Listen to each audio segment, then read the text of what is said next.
The morning sun filtered through the classroom windows of Riverside Preschool, casting long golden shadows across the colorful alphabet posters and hand-painted murals that decorated the walls.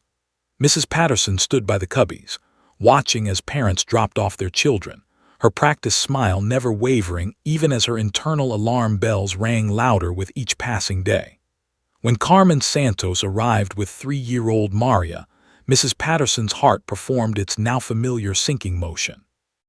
There it was again, a fresh bruise, darker than yesterday's marks, blooming across Maria's tiny forearm like some terrible flower that shouldn't exist on a child's skin. Maria wore a pink dress with cartoon princesses, the kind of dress that should have belonged to a carefree child. But nothing about Maria Santos was carefree anymore. The little girl moved through the preschool hallway like a ghost, her small body seeming to take up less space with each passing week. Where she once played enthusiastically with blocks and ran around the playground with infectious laughter, she now preferred the corners, quiet, hidden places where she could fold herself small and invisible. Mrs. Patterson had been teaching preschool for 23 years. She'd worked in 3 different schools, mentored dozens of student teachers, and received commendations for her dedication to early childhood education. She'd seen shy children blossom, troubled children find confidence, and anxious children learn to trust. But she'd also seen things that haunted her, things she couldn't forget no matter how many years passed. She'd learned to recognize the signs that most people missed, the way certain children flinched at sudden movements, how some avoided eye contact with adults, the peculiar silence that accompanied deep fear in young children. Maria Santos was exhibiting every single warning sign. "Good morning, Maria," Mrs. Patterson said gently, bending down to the child's eye level. "Did you sleep well last night?" Maria didn't answer. Her thumb immediately went to her mouth, a regressive behavior Mrs. Patterson had noted increasing over the past month. The child clutched her worn teddy bear, Mr. Snuggles, so tightly that her knuckles turned white. The bear had seen better days. Its brown fur was matted in places, one ear hung at an odd angle, and there were small stains on its belly that Mrs. Patterson suspected were from tears rather than spills. Carmen Santos, Maria's mother, looked exhausted in a way that went beyond normal parental tiredness. Her eyes carried the weight of someone drowning slowly, trying to keep their head above water while sinking deeper. She was 31 years old but looked 40, with dark circles beneath her eyes that no amount of concealer could hide. Her hair, which Mrs. Patterson remembered as lustrous and carefully styled, now hung limp and uncombed. Most telling of all was the tension in her shoulders, the way she held herself as if expecting a blow. "She's just tired," Carmen said quickly, touching Maria's hair with a gentleness that contrasted sharply with her own obvious distress. "She didn't sleep well again last night." This was the 3rd or 4th time Carmen had mentioned Maria's sleep problems in as many weeks. Mrs. Patterson had carefully documented each comment in her private notes, a practice she developed over her long career. Notes that, she suspected, would soon become very important. "Maria, sweetheart, why don't you put Mr. Snuggles in your cubby and come help me set up the art station?" Mrs. Patterson asked, extending her hand. "We're making collages today. You love collages, remember?" Maria looked at her hand as if it might bite her, then slowly, hesitantly, placed her own tiny hand in Mrs. Patterson's. The child's palm was clammy and cold despite the warm morning. As they walked toward the classroom, Mrs. Patterson noticed Maria walking with a slight limp. She'd walked normally on Monday. It was now Thursday. The day unfolded with the typical chaos and joy of preschool.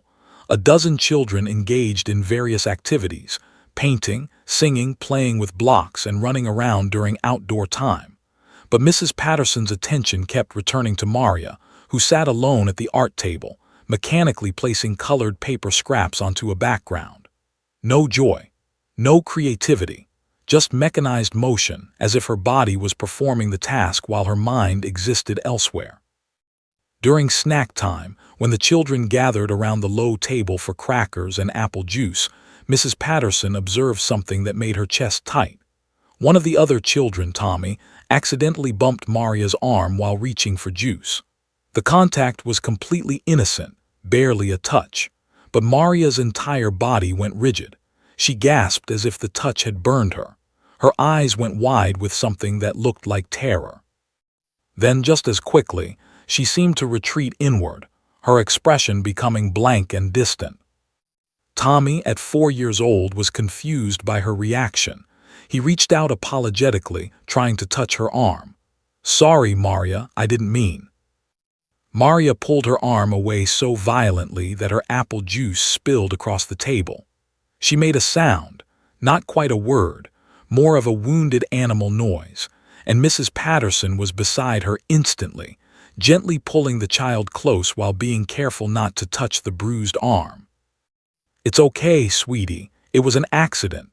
Tommy didn't mean to hurt you," Mrs. Patterson whispered, feeling the child's heart racing against her chest, feeling the tremors that ran through Maria's small body. This wasn't normal startling. This was a trauma response. The morning progressed, and the other children moved on to their activities, but Mrs. Patterson kept Maria close, setting up a quiet corner with soft pillows where the child could sit and observe the other children without having to participate. During the quiet rest time, when most children napped or rested, Mrs. Patterson sat beside Maria's cot. "Maria, can you tell me something?" she asked softly. "Can you tell me about the bruise on your arm?" The child's eyes flickered with something, recognition, fear, a desperate urge to speak warring with an equally desperate need to stay silent. Her lips trembled.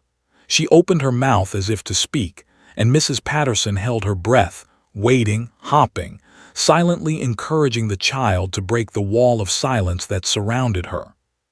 But instead, Maria's eyes filled with tears that spilled down her cheeks without sound. She didn't make a noise. She didn't cry out. She simply lay there, tears flowing silently, her thumb returning to her mouth. Mr. Snuggles pulled so close it seemed she was trying to absorb the bear into her own body. Mrs. Patterson sat with her, not pushing, not demanding answers, just being present. Her mind was making rapid calculations. The bruises, the behavioral changes, the sleep disturbances, the extreme startle response, the regression to thumb sucking, the withdrawn behavior, the limp that came and went, the way Maria flinched at sudden movements or unexpected touches. These weren't accidents. These were the hallmarks of child abuse. The realization, though not entirely unexpected given the warning signs she'd been observing, still hit Mrs. Patterson like a physical blow. She'd been teaching 30 years without ever reporting suspected abuse, fortunate to work in schools where such horrors seemed to exist only in other places, other families.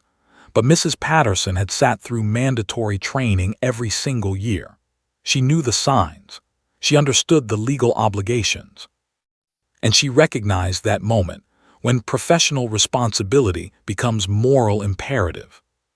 That evening, after the school closed and all the other teachers had left, Mrs. Patterson sat at her desk in the quiet classroom.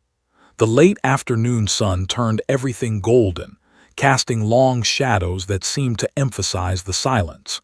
She pulled out the cumulative file she'd been keeping on Maria Santos, documented every concerning observation, every incident, every behavioral change. 2 pages of notes spanning the past 6 weeks. She thought about Maria's mother, Carmen, and the desperation in her eyes. She thought about the possibility that Carmen might be the target of violence as well, that the abuse might be spreading through the family like a poison. She thought about the responsibility she carried as an adult who'd chosen to work with children, a responsibility that extended beyond just educating them to protecting them. She also thought about what it would mean to make a report, the investigation that would follow, the family upheaval, the possibility of being wrong, though in her heart she knew she wasn't wrong, but the possibility nonetheless. What if Robert Santos was innocent? What if there was an explanation? What if she destroyed a family based on misinterpreted evidence?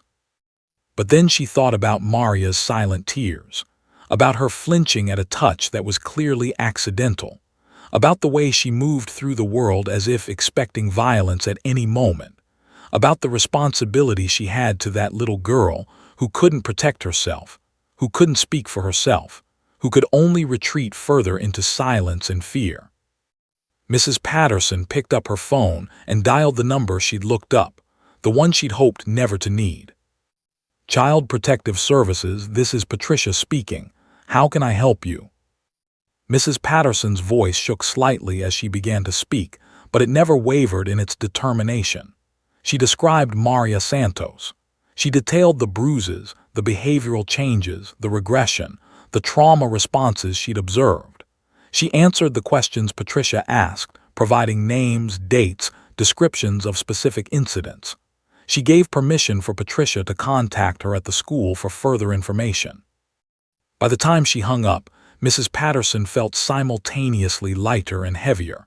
She'd done what she was legally and morally obligated to do, but she'd also initiated a process that would upend at least 3 lives, possibly more. The school's director would need to be informed. Other staff would need to be questioned. Maria's parents would find out that a report had been made. There would be consequences. But there was no alternative. As Mrs. Patterson drove home that evening, her hands still slightly shaky on the steering wheel, she thought about Maria's tiny hand in hers, about the wounded animal sound she'd made when Tommy accidentally touched her, about the silent tears and the desperate grip on that worn teddy bear. Sometimes protecting the innocent required taking action that would create temporary upheaval. Sometimes doing the right thing meant stepping into difficult situations and refusing to look away. Mrs. Patterson had looked away enough times in her life, she decided. Not anymore. The wheels had been set in motion. Child Protective Services would investigate. The system, imperfect as it might be, would attempt to protect a child who couldn't protect herself. And Maria Santos, who'd been living in silence and fear, would finally have adults paying attention to what was happening in her world. It was only the beginning. But it was the beginning that Maria needed. Officer Dakota wasn't born into her role as a facility dog. She didn't start life understanding trauma or recognizing the subtle signs of human suffering. She began as she had to, as a puppy, curious and energetic, unaware that her genetic predisposition for gentleness and her natural temperament would eventually make her one of the most important advocates for vulnerable children in the Pacific Northwest. Dakota's mother was a retired service dog named Honey, a golden retriever who'd spent 8 years assisting a woman with severe mobility challenges. Honey had the kind of temperament that trainers dream about, calm under pressure, responsive to subtle cues, and possessed of an almost supernatural ability to sense when someone needed comfort. When Honey was retired at 10 years old, her handlers recognized that her genetic line carried something special, something that couldn't be taught but could be nurtured. They decided to breed her, hoping to pass along those invaluable traits to the next generation. Dakota was born on a spring morning in April, one of 6 puppies in a litter that showed promise from the beginning. While her siblings tumbled over each other with typical puppy energy, Dakota displayed something different, a watchfulness, a tendency to observe before acting, a gentleness that seemed innate rather than learned. The breeder, Sarah Chen, had been selecting and raising dogs for 17 years, and she recognized immediately that this particular puppy carried something extraordinary in her DNA. The first months of Dakota's life were carefully structured. She was socialized extensively, exposed to different environments, sounds, textures, and people. But unlike typical puppies being raised as pets, Dakota's exposure was deliberate and therapeutic. She was introduced to people in wheelchairs, to individuals with visible disabilities, to children of various ages, and to environments ranging from quiet libraries to bustling public spaces. Every interaction was monitored, every response carefully documented. By 4 months old, Dakota was already displaying the behavioral markers that indicated she might have what it took to become a facility dog. She approached fearful children with curiosity rather than exuberance. She remained calm when people moved unpredictably or made sudden noises. She seemed to inherently understand the concept of personal space and adjusted her interactions based on subtle cues from others. Most importantly, she appeared to genuinely care about the emotional state of those around her, adjusting her behavior to match their needs. At 8 months, Dakota was entered into the Pacific Northwest Facility Dog Training Program, a rigorous 2-year program located in Washington state that accepted only the most promising candidates. The program's acceptance rate was less than 20%. Hundreds of dogs were evaluated every year. Only a fraction made it through to formal training. The training facility sat on 15 acres of land outside Seattle, featuring state-of-the-art training equipment, housing for the dogs, and dedicated spaces designed to simulate the environments where facility dogs would eventually work. The program's director, Dr. Marcus Washington, was a renowned expert in animal-assisted therapy with 3 decades of experience and a PhD in canine behavior.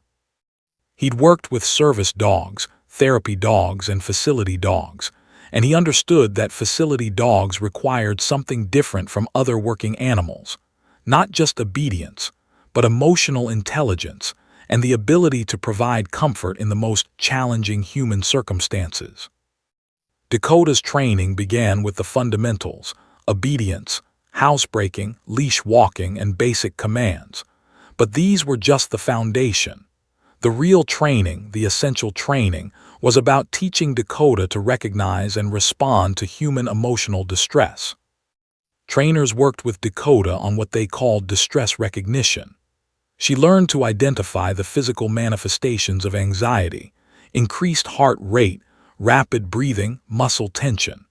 She was taught to respond to these signs by moving closer, pressing her body gently against the person, offering her head for petting, or simply remaining calm and present. The training involved desensitization to various triggering stimuli: loud noises, sudden movements, people displaying extreme emotions, so that Dakota could remain calm and supportive regardless of what was happening around her. One particularly important aspect of Dakota's training involved learning to work in high-stress environments. She spent weeks in courthouses, hospitals, and police stations, getting accustomed to the strange acoustics, the formal atmosphere, the tension that permeated these spaces. She learned to lie quietly beneath tables during mock testimony. She learned to ignore other animals, other people, and competing stimuli. She learned that her entire purpose in those environments was to focus on one person, the individual who needed her. During the 2nd year of training, Dakota was paired with Officer James Chen, who would become her permanent handler. James was selected through a rigorous process that evaluated not just his professional qualifications but his personal temperament, his understanding of trauma, and his commitment to the mission. He'd been a police officer for 15 years, the last 5 spent in victim advocacy and community outreach. He'd seen too much suffering, too much injustice, and too many cases where the system failed vulnerable people. When he learned about the facility dog program, he'd felt something click into place, a way to translate his passion for justice into tangible help for people who needed it most. James and Dakota's first meetings were carefully orchestrated to allow them to build a relationship. They spent weeks together, learning each other's habits, developing communication patterns, and building the trust that would be essential for them to work together in the most emotionally charged situations. James learned to read Dakota's subtle cues, the slight tension in her body that indicated she was picking up on someone's anxiety, the way her ears perked when she sensed distress, the intentional leaning that indicated she wanted to comfort someone. By the end of Dakota's 2-year training period, she'd been certified by the International Association of Facility Dogs and had completed over 200 hours of practical experience. Her file contained detailed documentation of her abilities, her response times to various triggers, her behavioral consistency across different environments, her capacity for sustained focus, and her remarkable ability to provide comfort without requiring anything in return. The graduation ceremony took place on a sunny afternoon in June, with James and Dakota at the center of the proceedings. As Dakota walked across the stage to receive her official certification, James felt tears in his eyes. This dog, intelligent, empathetic, and absolutely devoted, represented the future of victim advocacy. She would sit with terrified children as they gave testimony. She would calm anxiety-racked witnesses. She would provide a non-judgmental presence to people experiencing their darkest moments.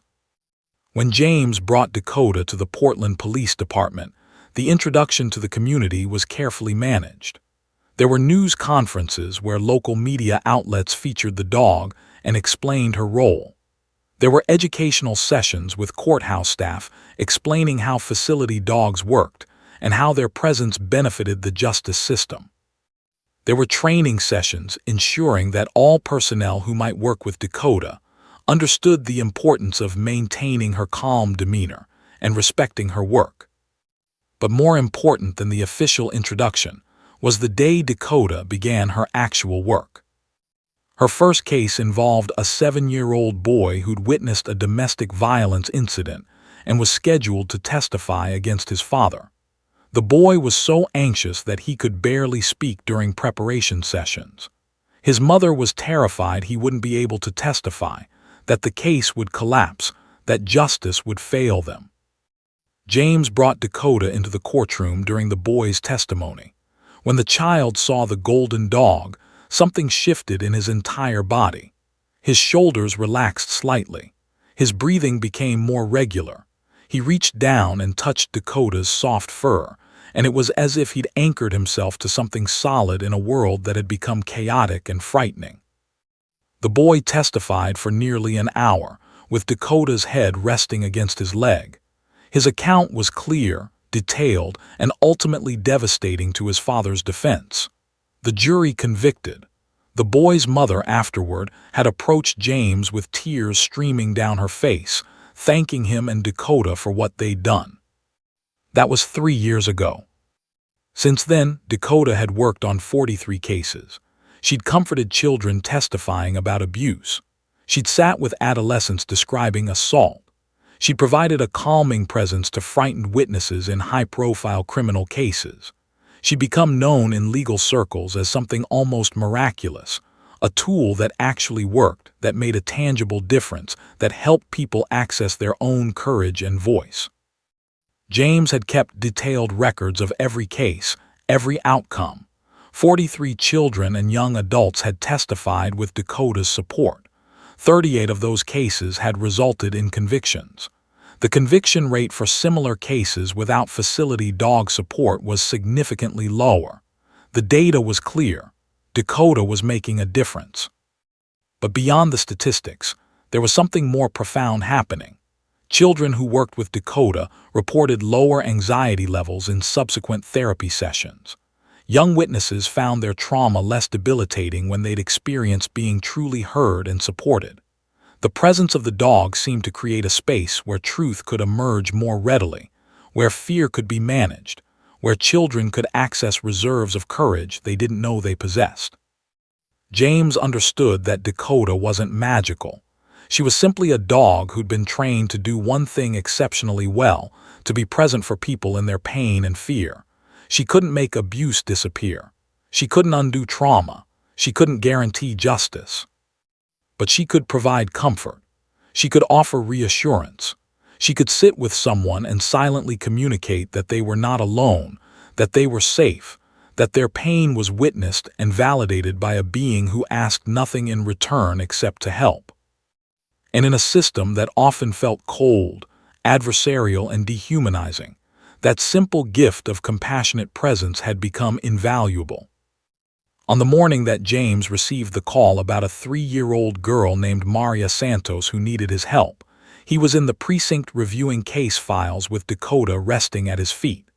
The description of the child, withdrawn, traumatized, unable to speak about her experiences, was deeply familiar. He'd worked with dozens of children in similar states. He knew the courage it took for a child to find her voice. He also knew that Dakota was ready. He'd be ready too. Whatever it took to help that little girl, they would provide it. The silence in the courtroom was suffocating. It wasn't the comfortable quiet of a respectful pause, but rather the heavy, oppressive silence of a room holding its breath, waiting for something monumental to happen. Judge Patricia Hernandez sat elevated on her bench, her experience visible in the deep lines of her face and the steady way her eyes moved across the courtroom. She'd presided over hundreds of cases, many involving child testimony, and she recognized the critical nature of this particular moment. Everything depended on what happened next. Maria Santos sat at the witness table, a table that had been specially modified with a booster cushion and a lower microphone so the 3-year-old could be heard clearly. She looked impossibly small in that space, a tiny figure in a white dress with purple flowers, drowning in the formality and gravity of adult proceedings. Her hands trembled as she gripped the edge of the table, her knuckles white with tension, her whole body radiating fear so palpable that even the court reporters seemed affected by it. Officer James Chen stood at the side of the courtroom, holding Dakota's leash, waiting for the signal from the judge to proceed. He'd done this before, 43 times before, but each time carried its own weight, its own significance. He could see the tension in Maria's small shoulders, the way her eyes darted around the room like a trapped animal looking for escape routes.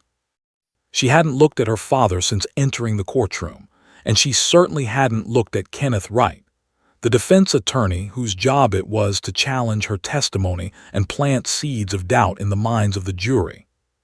The prosecutor, Sarah Martinez, stood at her table, her expression carefully neutral but her eyes reflecting the intensity of her focus. She'd studied Maria's case obsessively, reviewed the photographs of her injuries multiple times, read the psychologist's report that detailed the child's trauma responses. She knew that the physical evidence alone might not be enough. She knew that without Maria's testimony, there was a possibility that reasonable doubt could creep in, that a skilled defense attorney could argue that the injuries might have occurred some other way, that Maria's withdrawal might be caused by something other than abuse. But with Maria's testimony, corroborated by the physical evidence, it would be nearly impossible for the jury to ignore the truth.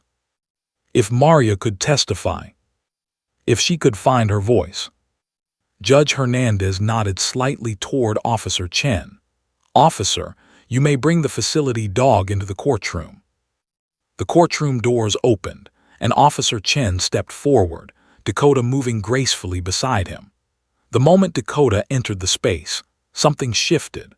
The dog's presence was calming in a way that was almost visible, as if the anxiety that had been filling the room suddenly had somewhere to go, some channel through which it could be redirected and managed. Dakota was a picture of perfect training and composure. Her golden coat gleamed under the fluorescent courtroom lights. Her ears were alert but not agitated. Her eyes were soft and deeply brown, holding an expression that seemed to communicate both intelligence and profound compassion. She walked with the kind of controlled grace that suggested every movement was deliberate and purposeful. As Officer Chen guided Dakota toward the witness table, the courtroom remained completely silent. Everyone understood what was happening. Everyone understood that they were witnessing something important. Maria's eyes widened slightly as Dakota approached. Her breathing, which had been shallow and rapid, seemed to pause entirely. She watched the dog with the intensity of someone watching a lifeline being thrown toward them in dark water. Officer Chen positioned Dakota so that the dog could sit directly beside Maria's chair, her golden head at approximately the same height as the child's lap. Then, with a subtle gesture and a softly spoken command, he indicated to Dakota to rest her head near Maria's leg. The dog complied immediately, moving with such gentleness that she barely seemed to touch the child, but the contact was there, present, real, and unmistakably comforting. For a moment, nothing else happened. The courtroom waited. Maria stared down at the golden dog beside her, and Dakota looked calmly ahead, her presence creating a barrier between the traumatized child and the adversarial environment surrounding her. Then, almost imperceptibly at first, Maria's breathing began to normalize. Her white-knuckled grip on the table edge relaxed slightly. Her shoulders, which had been hunched up toward her ears in a posture of pure fear and defensiveness, dropped just a fraction of an inch. It was a small change, almost imperceptible to anyone who wasn't looking closely, but to Sarah Martinez and Officer Chen and Judge Hernandez and everyone else who understood trauma, it was profound. Officer Chen returned to his position at the side of the courtroom, and Judge Hernandez nodded toward the prosecutor. "Ms. Martinez, you may begin your questioning." Sarah rose from her chair and approached the witness stand. She'd prepared for this moment extensively, working with child psychologists to understand the best practices for questioning traumatized children. She knew that aggressive questioning would shut Maria down entirely. She knew that complex questions would confuse her. She knew that her entire approach needed to be gentle, patient, and trauma-informed. "Maria," Sarah said softly, not approaching the witness table too closely, maintaining a respectful distance that allowed the child to feel safe. "Can you tell me what your name is?" "Maria," the child whispered, her voice so quiet that the court reporter leaned forward slightly to ensure she could hear. "That's right, Maria. Thank you for being here today. I know this is a very big room and there are a lot of people and that can be scary, but I want you to know that you're safe here." Sarah paused, allowing the words to sink in. "Do you see this dog next to you?" Maria looked down at Dakota, and something that might have been the ghost of a smile flickered across her face. "Yes," she said, slightly louder this time. "His name is Dakota, and he's going to stay right here with you while we talk. Okay." "Okay," Maria said. As Sarah continued with basic questions, establishing Maria's age, her understanding of the difference between truth and lies, her family situation, she noticed the child beginning to relax incrementally. Dakota remained completely still, her presence steady and unwavering. The dog seemed to understand that this moment required absolute calm, absolute stability. Then Sarah began asking about the bruises. "Maria, I noticed that you have some marks on your arm. Can you tell me how you got those marks?" Maria's body went rigid again. Her hand, which had started to relax in her lap, immediately began shaking. She looked down at Dakota, and the dog seemed to sense the spike in the child's anxiety. Slowly, deliberately, Dakota turned her head and pressed it more firmly against Maria's leg, not aggressively, but with purposeful support, as if communicating that she was right there, that she wasn't going anywhere, that whatever happened next, Maria wasn't alone. Maria took a breath, then another. The trembling in her hand began to subside slightly. "Daddy," she started, then stopped. Her voice had dropped to barely audible levels again. She looked at Dakota, drawing strength from the dog's calm presence, and tried again. "Daddy grabbed me, hard." In the back of the courtroom, Carmen Santos, Maria's mother, covered her mouth with her hand, tears beginning to stream down her face. The victim advocate beside her squeezed her hand gently. Sarah continued with gentle persistence, asking open-ended questions that allowed Maria to tell her own story in her own words. And as she spoke, with Dakota's head resting against her leg, with the dog's steady presence anchoring her in safety, Maria began to find her voice. She described incidents that seemed to come from nightmares, her father's anger, the sound of his voice when he was upset, the way his hands felt when he grabbed her.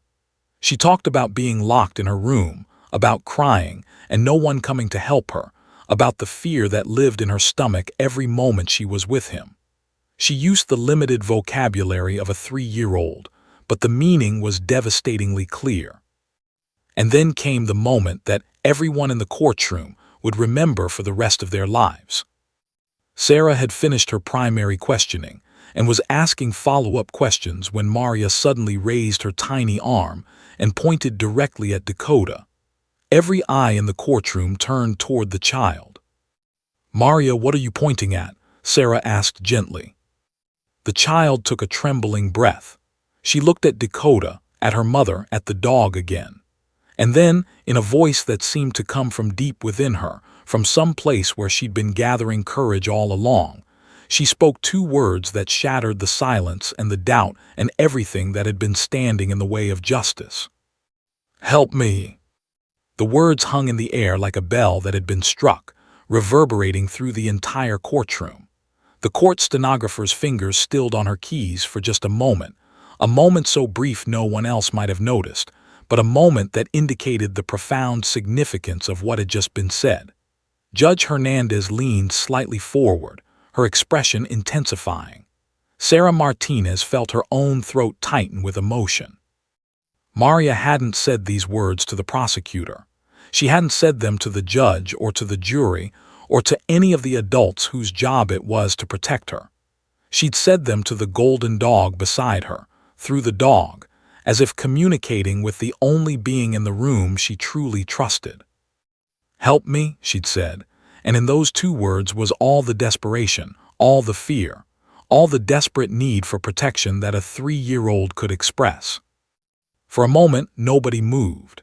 Dakota, as if understanding the absolute gravity of what had just happened, remained perfectly still, her head still resting against Maria's leg, her presence continuing to provide the stable foundation that allowed the child to voice her truth. Then slowly, Maria reached down with her small hand and placed it on Dakota's head.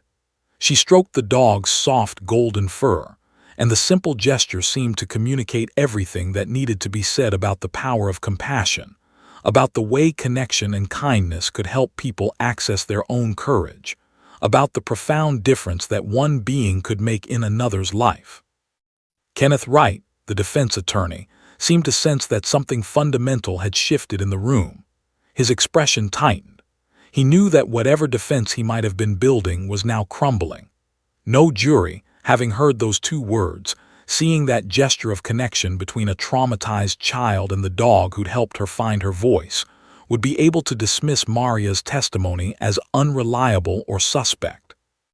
Judge Hernandez, her voice steady but carrying an undertone of emotion, continued with the proceedings. Let the record show that the witness has indicated distress and has requested assistance. But everyone in that courtroom understood that something far more significant had just happened.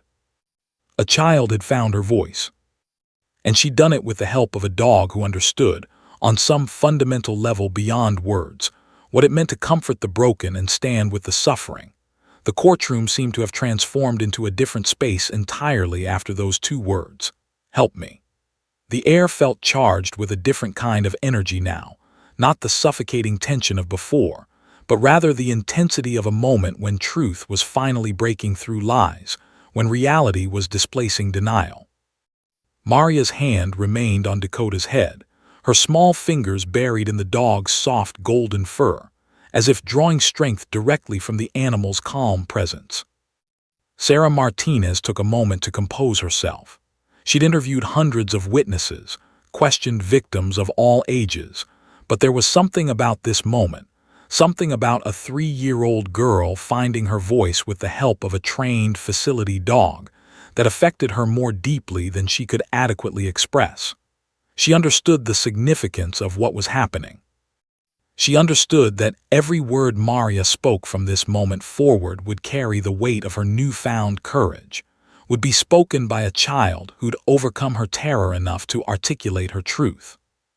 Maria, Sarah began gently, her voice carrying an undertone of deep respect for the child's bravery, I want to ask you some more questions about what happened at home. Is that okay with you? Maria looked down at Dakota. The dog's ears perked slightly, as if acknowledging the question, and then she turned her head just enough to look at Maria with those deep brown eyes that seemed to hold infinite compassion. It was a subtle gesture, almost imperceptible, but it seemed to communicate to Maria that she was safe, that she was supported, that whatever she needed to say, the dog would be right there with her. Okay, Maria whispered. Can you tell me about the first time your daddy hurt you? Sarah asked. her question carefully constructed to be open-ended enough to allow Maria to tell her own narrative, but specific enough to be clear. Maria was silent for a long moment. Her thumb drifted toward her mouth, that regressive behavior that Mrs. Patterson had documented, that child psychologists recognized as a sign of severe stress. But before her thumb reached her lips, Dakota shifted slightly, pressing her body more firmly against the child's leg, and Maria seemed to reconsider. She pulled her hand back down and placed it on Dakota's head again. It was a long time ago, Maria began, her voice still small but growing incrementally stronger. I was playing with my toys in the living room. My daddy came home from somewhere. He was angry. In the gallery, Carmen Santos sat with her hands clasped so tightly together that her knuckles turned white. The victim advocate beside her maintained a gentle, supportive presence, understanding the terrible guilt that Maria's mother was carrying. Guilt that she hadn't been able to protect her daughter. Guilt that she'd been victimized herself and hadn't recognized her daughter's suffering sooner. Guilt that it had taken a report from a teacher to finally force action. What happened when he came home angry? Sarah prompted gently. He said I was too loud. He said I was making too much noise and he couldn't think. Maria's words came slowly, each one seeming to require immense effort. I turned down my toys, but he was still angry. He came over to where I was sitting and he grabbed my arm, really hard. Maria lifted her left arm, showing the faint remnants of bruising that the medical examination had documented. The jury leaned forward slightly, their collective attention sharpening. He grabbed you hard, Sarah repeated, allowing the child to expand on her statement. Really hard, Maria emphasized, her voice gaining a tiny bit more strength. It hurt, I cried. I said, Daddy, you're hurting me, but he didn't stop, he held me like that and he was yelling. He was yelling at me and at Mommy. Was your mother there? Sarah asked. She came in from the kitchen. She told Daddy to let me go. She was scared. I could see she was scared. Maria's words were coming faster now, as if the dam of silence that had held her back for so long was beginning to crack and the truth was rushing out. Daddy let go of me and he pushed Mommy. She fell down. Sarah allowed that statement to settle. She didn't immediately move on to the next question. She understood that Maria needed to be able to control the pace of her own narrative, to speak about these traumatic experiences in her own time, at her own rhythm. Judge Hernandez watched the proceedings with the careful attention of someone who'd seen many cases unfold, but recognized something extraordinary in this moment. She understood the power of Maria's testimony, not just because of the details she was providing, but because of the profound courage it took for a 3-year-old to speak about trauma that most children her age would have been completely unable to articulate. Kenneth Wright, the defense attorney, shifted in his chair. His initial plan had been to aggressively challenge Maria's testimony, to suggest that her accounts were confabulated or influenced by adults, to argue that her young age made her an unreliable witness. But watching the child speak, watching the connection between Maria and Dakota, watching the jury's faces as they responded to her testimony, he understood that aggressive tactics would backfire catastrophically. The jury was already sympathetic to this child. Any attempt to make her appear unreliable or a liar would alienate them further. He was beginning to understand that his client's case had just become significantly more difficult to defend. Sarah continued her questioning with the careful precision of someone who understood trauma and its effects on memory. Maria, can you tell me about other times your daddy hurt you? What followed was a testimony that lasted nearly an hour, the longest sustained speaking Maria had done in months, according to the child psychologist's notes. The little girl described multiple incidents of physical violence. She talked about her father grabbing her roughly, about being locked in her room, about witnessing violence directed toward her mother. She described the sounds he made when he was angry, the way the apartment would shake when he slammed doors, the way she'd learned to make herself very small and very quiet, hoping that invisibility might protect her from harm. Throughout it all, Dakota remained exactly where she was, her head resting against Maria's leg, her presence providing an anchor of safety and support. Occasionally, the dog would shift slightly, pressing her body more firmly against the child's leg when Maria's voice would begin to waver, when her courage seemed to be flagging. It was as if Dakota understood, on some fundamental level beyond words and training, that her job was to hold space for this child's truth-telling, to provide the steady, unwavering support that allowed Maria to continue speaking about things she'd been trained by fear to keep silent about. The courtroom was absolutely silent except for Maria's small voice describing her experiences. Even the sound of the court reporter typing seemed muted, respectful, as if everyone understood they were witnessing something sacred, a child reclaiming her voice, taking back her narrative from the silence and fear that had tried to bury it.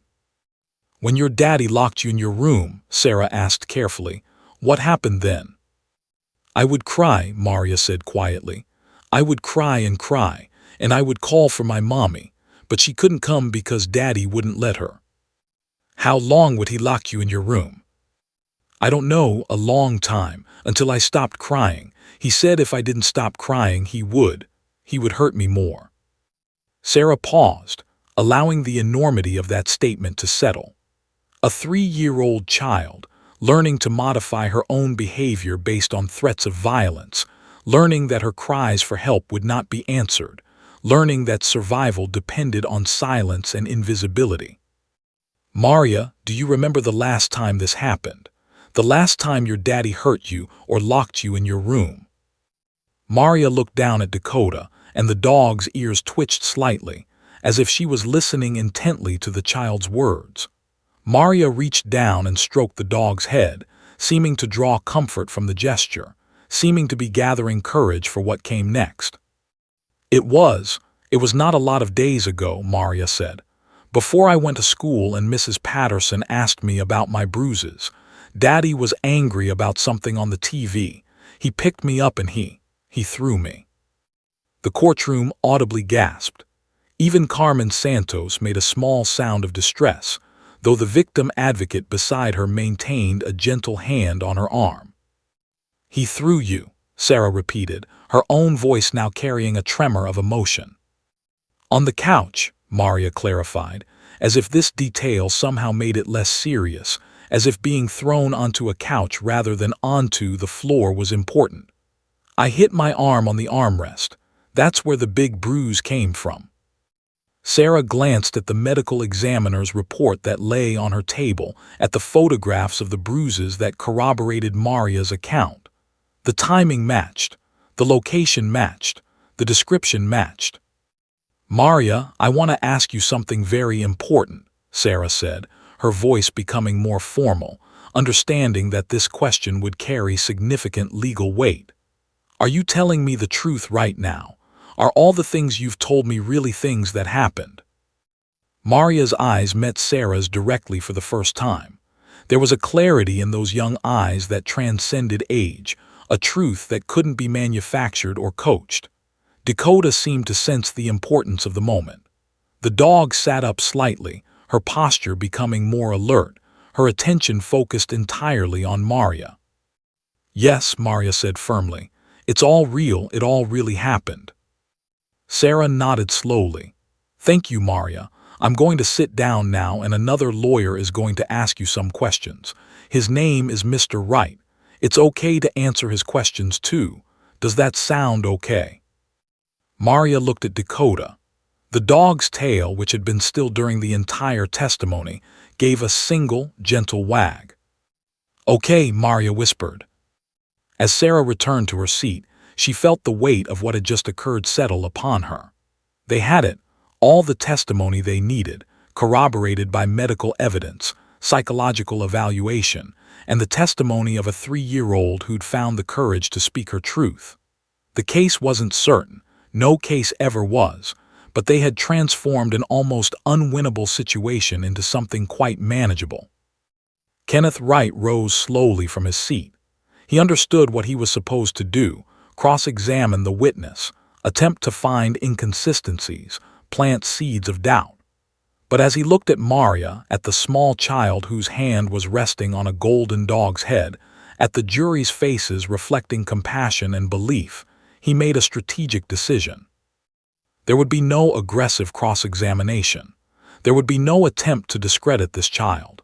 Instead, he would ask a few gentle clarifying questions, then sit down.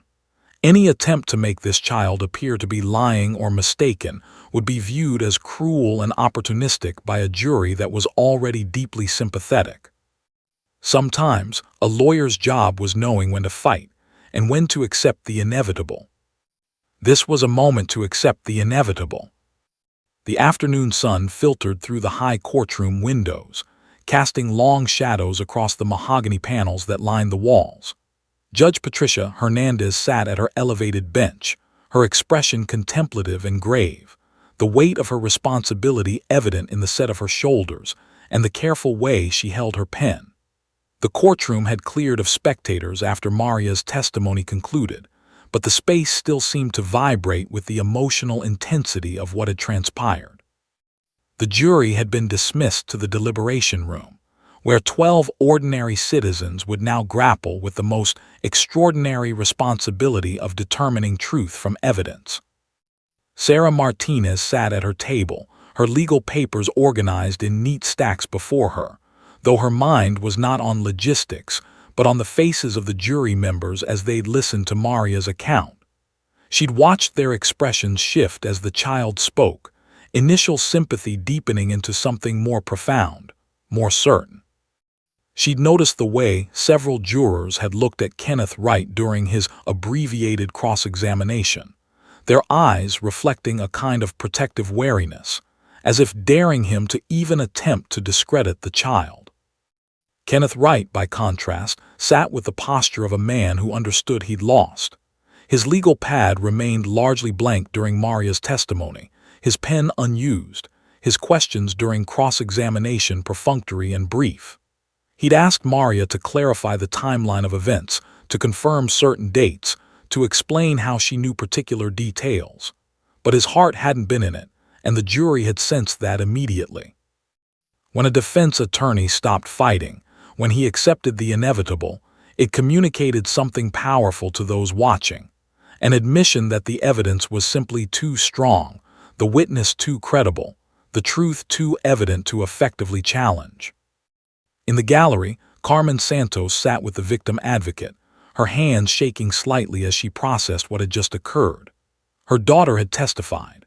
Her brave, terrified, beautiful daughter had found her voice and spoken truth to power. The weight of guilt that had been crushing her, guilt that she hadn't protected Maria, guilt that she'd been so consumed by her own survival in an abusive relationship that she'd failed to adequately recognize her daughter's suffering, began to shift slightly. Not disappear entirely, that would take years of therapy and processing, but shift enough to allow for a glimmer of understanding that the responsibility for this abuse lay entirely with Robert Santos, not with her. Elena Santos, Maria's grandmother, sat beside her daughter, her aged hand squeezing Carmen's gently. She'd raised 4 children of her own, lived through her share of hardship, and thought she'd seen the worst of what humanity could offer. But watching her granddaughter testify about abuse, hearing a 3-year-old girl describe violence with a clarity and specificity that shattered any doubt, had affected her more profoundly than she could adequately express. When the judge had finally dismissed Maria from the witness stand, Elena had caught the child's eye and mouthed the words, "I'm proud of you," watching as Maria's small shoulders straightened just slightly with the weight of that acknowledgement. Officer James Chen and Dakota remained in the courtroom throughout the proceedings, though they'd been released from their formal duties after Maria's testimony concluded. James sat in a chair against the back wall, Dakota resting her head on his leg, the dog's eyes occasionally closing in what looked almost like meditation. James understood that Dakota had done her job, had provided the support necessary for a traumatized child to access her own courage and voice her truth. The rest was now in the hands of the legal system.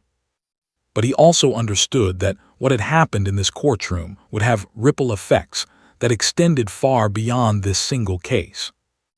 Judge Hernandez called for closing arguments the following morning. Sarah Martinez stood before the jury, her posture reflecting confidence earned through careful preparation and solid evidence.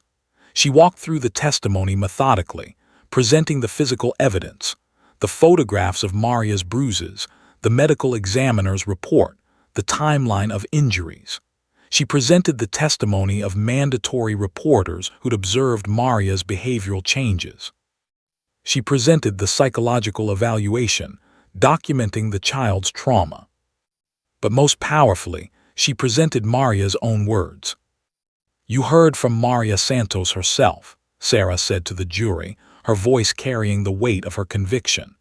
"You heard a 3-year-old girl describe with remarkable specificity and consistency incidents of physical abuse perpetrated by her father. You heard her describe being grabbed, being locked in her room, being thrown. You heard fear in her voice. You heard truth in her words.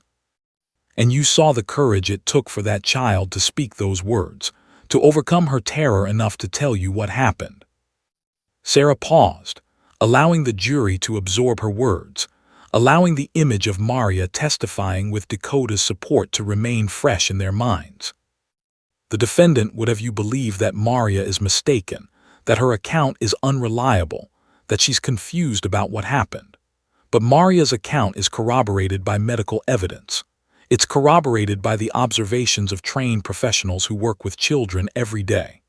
Most importantly, it's corroborated by the defendant's own actions, actions that reveal a man capable of violence, a man who has no credible explanation for the injuries documented on his daughter's body. Kenneth Wright's closing argument was notably brief. He didn't attempt to create reasonable doubt by attacking Maria's credibility. He understood that would only alienate the jury further. Instead, he focused on legal technicalities, on the burden of proof, on the requirement that guilt be proven beyond a reasonable doubt. But his words fell flat, seeming to dissolve into the courtroom air like mist, unable to gain traction against the weight of Maria's testimony and the physical evidence supporting it. Judge Hernandez provided her jury instructions with the careful precision of someone who'd done this hundreds of times.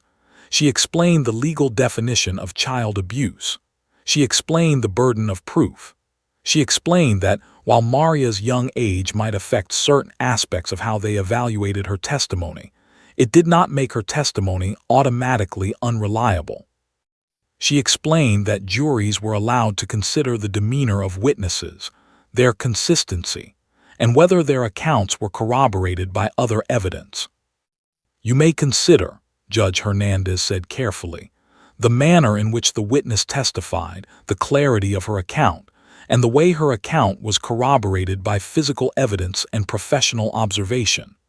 These factors may inform your evaluation of her credibility." The jury deliberated for 7 hours. 7 hours during which Sarah Martinez sat in her office, unable to focus on anything, reviewing her notes obsessively, second-guessing her presentation, wondering if she'd missed something, if there was some stone left unturned. Officer James, Chen, and Dakota went for a long walk around the courthouse grounds, the dog seeming to sense her handler's anxiety and staying close to his side, occasionally pressing her body against his leg in what seemed like a gesture of comfort and support.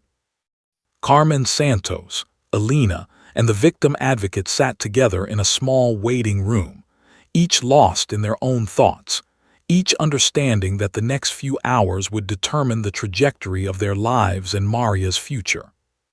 When the jury returned, their expressions were grave and resolved. The foreman, a middle-aged woman named Patricia Donovan, who worked as an elementary school principal, stood as requested by the judge. "Has the jury reached a verdict?" Judge Hernandez asked. "We have, Your Honor," Patricia Donovan replied. "On the charge of child abuse in the first degree, how do you find?" There was a pause that seemed to last forever, though it was probably less than a second. "Guilty," Patricia Donovan said. The word hung in the courtroom like a bell that had been struck. Sarah Martinez felt her throat tighten with emotion. Carmen Santos made a sound somewhere between a sob and a gasp, and Alina pulled her daughter close. Robert Santos's face went pale, all his composure dissolving in an instant. On the charge of domestic violence in the second degree, how do you find? Guilty, Patricia Donovan repeated. As the verdicts were read, guilty on all counts, Judge Hernandez carefully observed the reactions of everyone present. She saw the relief and vindication on the faces of those who'd fought for justice. She saw the devastation on Robert Santos's face as he understood that his life, as he'd known it, was now over. And she saw, in her mind's eye, the image of a 3-year-old girl finding her voice with the help of a trained facility dog.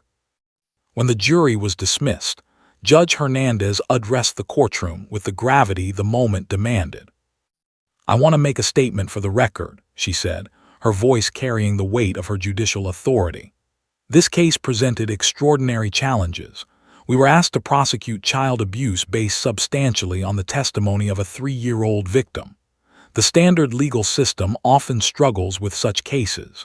However, in this instance, the victim was provided with appropriate support, specifically, a facility dog trained to provide comfort to traumatized witnesses. This support was instrumental in enabling the child to testify with clarity and consistency." She paused, her eyes reflecting the significance of what she was about to say. "I want to commend Officer James Chen and Dakota, the facility dog, for their work in this case. The presence of this trained animal created a safe space for a traumatized child to speak truth. The child's testimony, combined with corroborating physical evidence, was sufficient to establish guilt beyond a reasonable doubt. I believe facility dogs have an important role to play in our justice system, particularly in cases involving child victims." Judge Hernandez looked directly at Officer Chen, who sat with Dakota's head still resting on his leg. "Officer Chen, would you and Dakota please stand?" James and Dakota stood, Dakota immediately alert and responsive to the gesture. The entire courtroom turned to look at them.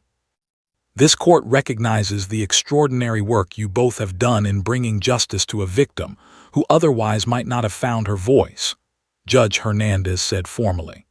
"Your presence in this courtroom changed the outcome of this case. More importantly, your work will, I believe, establish a precedent for how we handle vulnerable witness testimony in future cases." She nodded respectfully toward them. "Thank you for your service." As James and Dakota sat down, a quiet ripple of acknowledgement seemed to move through the courtroom. Not quite applause, as that would have been inappropriate in a judicial setting, but rather a collective recognition of something important that had occurred.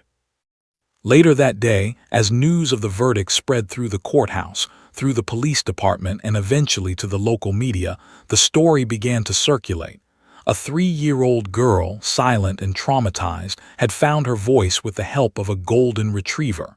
She'd spoken truth to power. Justice had been served. A child had been protected. And a facility dog, trained with extraordinary care and dedication, had made the difference. 6 months had passed since the verdict was delivered.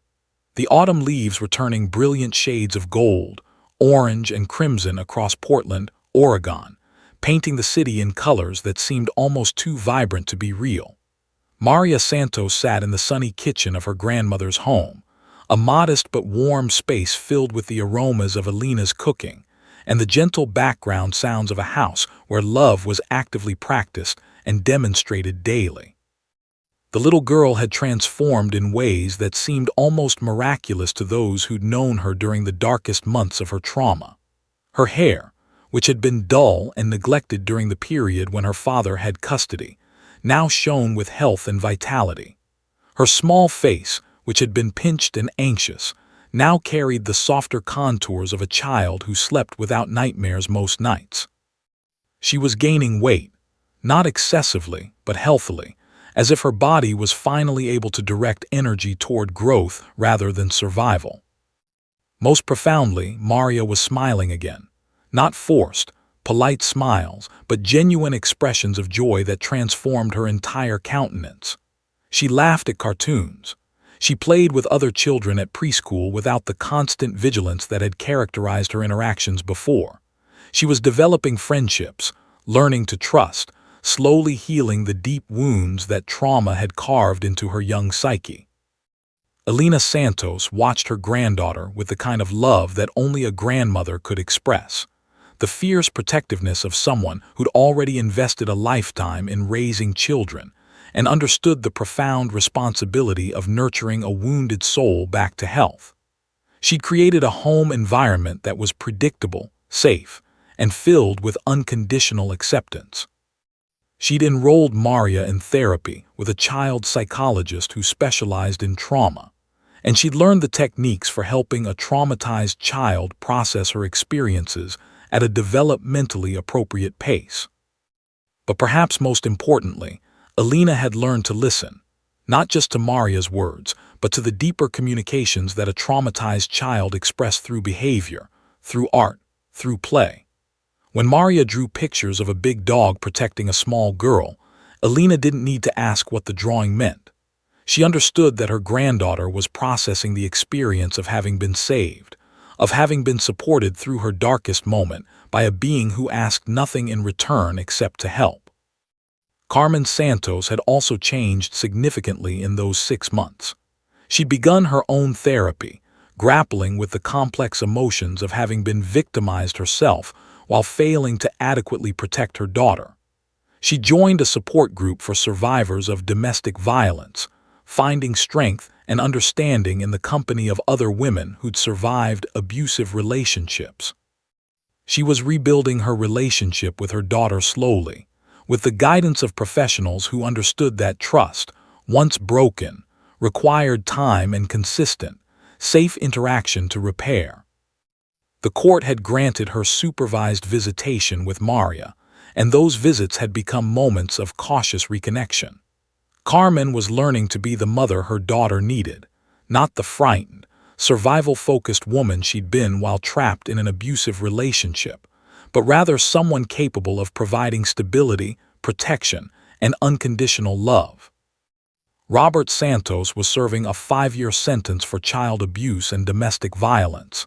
He'd been denied parole consideration, and there was no indication that would change. The conviction had destroyed what remained of his life, his career, his freedom, his reputation. Justice, in its way, had been served. But the most remarkable change had occurred not in Maria's immediate family, but rather in the broader landscape of how the legal system approached child testimony. The verdict in Maria's case, combined with Judge Hernandez's formal recognition of Dakota's role, had created a ripple effect that extended far beyond a single courtroom in Portland.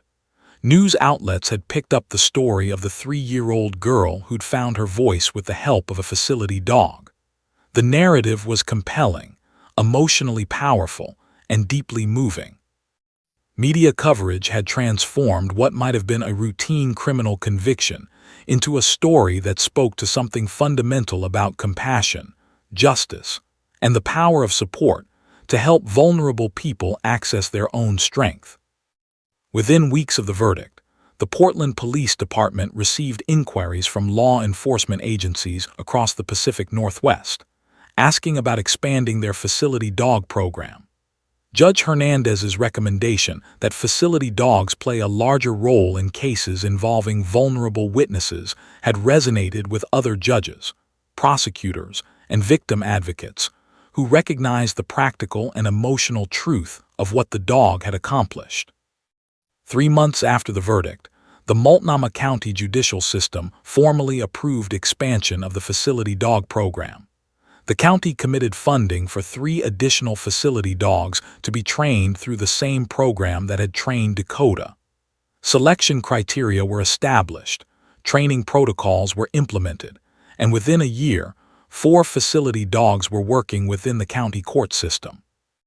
Officer James Chen was promoted to senior handler and given responsibility for training new handlers who would work with the additional facility dogs. He'd become something of a celebrity within law enforcement circles, invited to speak at conferences about animal-assisted justice, featured in articles about innovative approaches to victim support, recognized as a pioneer in a field that was rapidly expanding.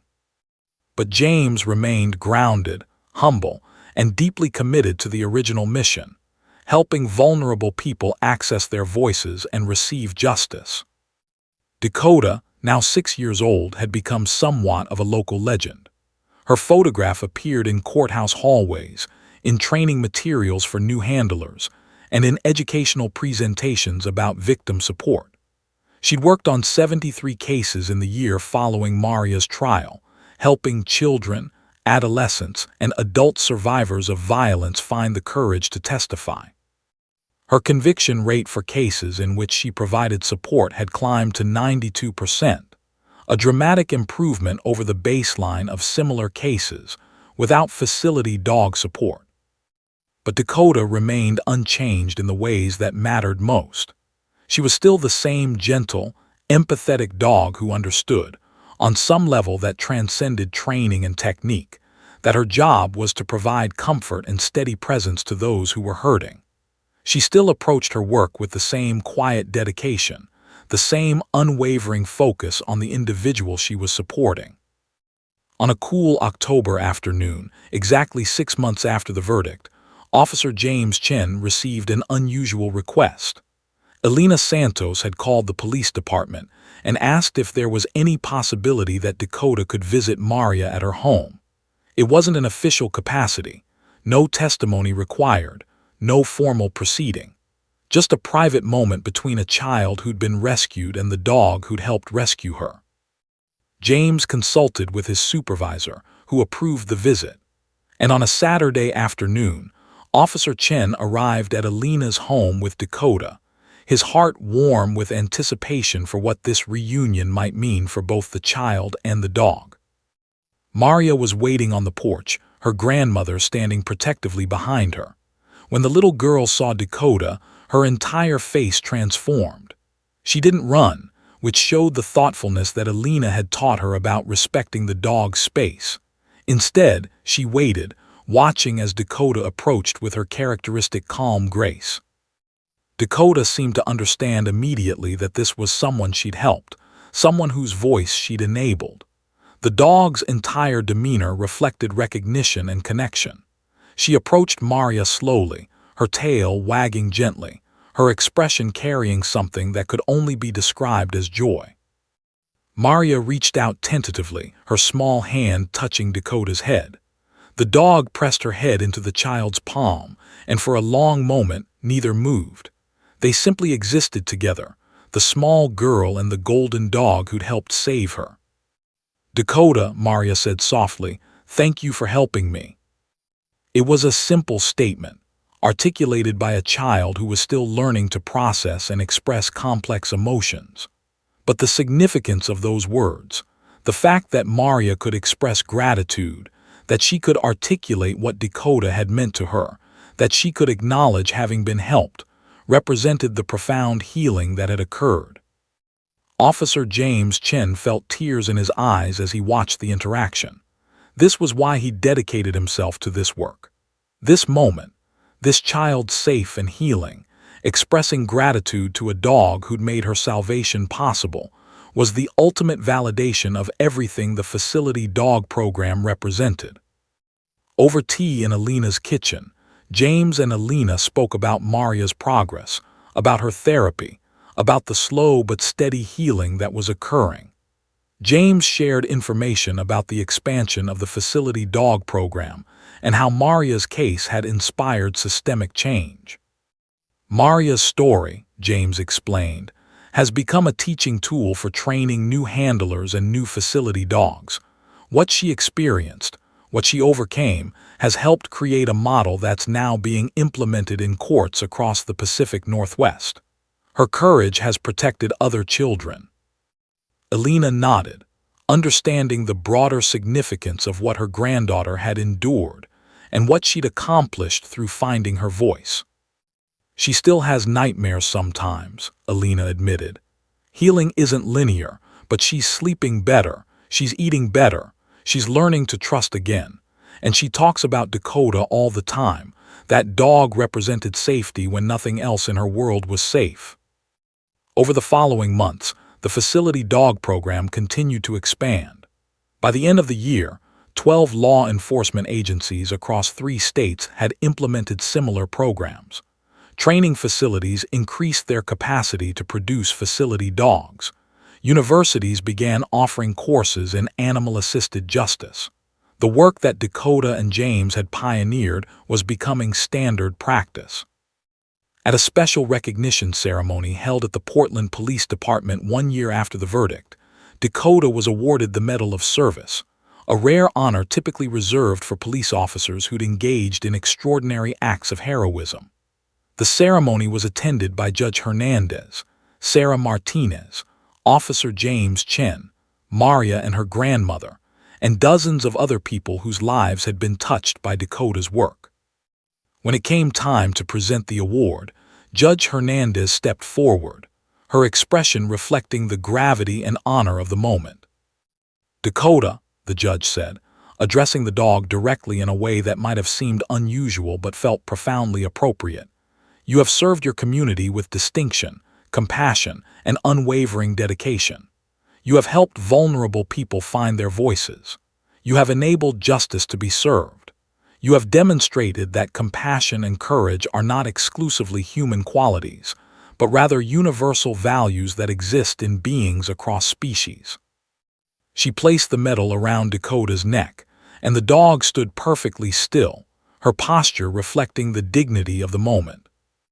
"You are hereby recognized as a hero of this community, a symbol of the power of compassion to transform suffering into strength, and a pioneer in the expanding field of animal-assisted justice."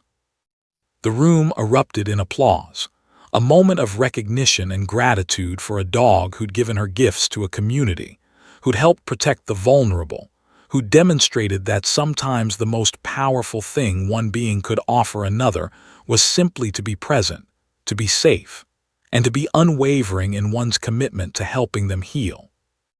Later that evening, as Officer James Chen drove home with Dakota resting peacefully in the back seat, he reflected on the journey that had led from that first courtroom testimony to this moment of public recognition.